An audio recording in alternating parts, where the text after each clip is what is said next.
1964 December 22 அந்த இரவு Dhanushkodi cost down. ஒரு நகரம் உயிருடன் இருந்தது. அடுத்த சில மணி நேரங்களில் அது வரைபடத்திலிருந்தே அழிந்தது.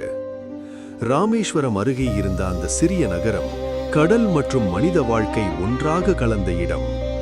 ரயில் சத்தம், மீனவர்கள் குரல், குடும்பங்களின் சிரிப்பு எல்லாமே சாதாரணமாக இருந்தது.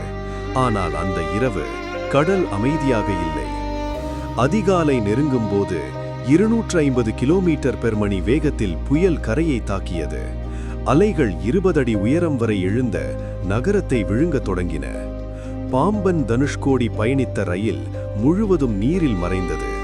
நூற்றுக்கணக்கான உயிர்கள் ஒரு கணத்தில் காணாமல் போனது.